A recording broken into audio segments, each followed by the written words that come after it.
vaisseau amiral de la marque de Mandello del Lario, la Guzzi California est la réinterprétation moderne du modèle original des années 70. À vrai dire, la California 1400, ici en version custom, n'est pas tout à fait l'héritière de la grande famille des GT siglés de l'Aigle. Exit le pare-brise, les sacoches latérales, les feux additionnels et le guidon corne de vache de la version Touring, passez à la trappe à la faveur d'une pureté de ligne qui capte tous les regards. Ne comptez évidemment pas passer inaperçu lors de vos passages en ville au guidon de cette moto qui s'apparente davantage à un dragster des beaux quartiers.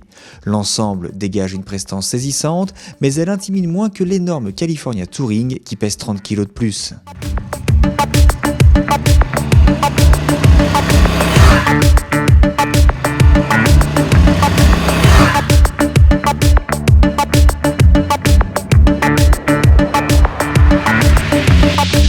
Motodome s'il en est, la Custom s'aborde toutefois avec l'humilité qui s'impose face à une machine affichant plus de 300 kg sur la balance.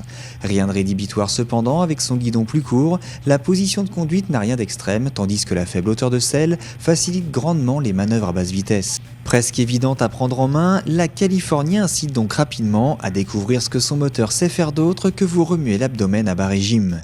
Avec un couple de 120 Nm disponible dès 2750 tours minute, la Guzzi distille de puissantes accélérations.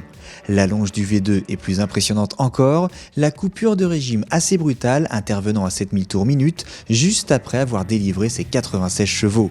Certes, la boîte de vitesse n'est pas celle d'une sportive et impose de bien décomposer les mouvements. Chaque rapport s'enclenche bruyamment, mais l'embrayage à sec reste souple et le sélecteur double branche permet d'opérer une sélection bien virile. Rien à signaler du côté du cardan qui se fait particulièrement discret. La cartographie d'injection est paramétrable depuis le guidon en mode pluie, tourisme ou véloce. L'antipatinage est également de la partie, tout comme le régulateur de vitesse. La California bénéficie aussi du freinage ABS en série, sans couplage avant-arrière à la pédale. Capable de faire bonne figure dans les phases d'excitation, la California donne néanmoins le meilleur d'elle-même à un rythme coulé. La garde au sol n'est pas ridicule, le train avant se montre précis et plutôt vif si on prend la peine de s'avancer au maximum sur la selle, de piloter avec l'aide des jambes et des appuis sur les plateformes repose-pieds. Belle, envoûtante et franchement agréable à conduire, la Guzzi California Custom est une moto parfaite pour frimer sur les boulevards avant d'aller titiller quelques roadsters à la première enfilade venue.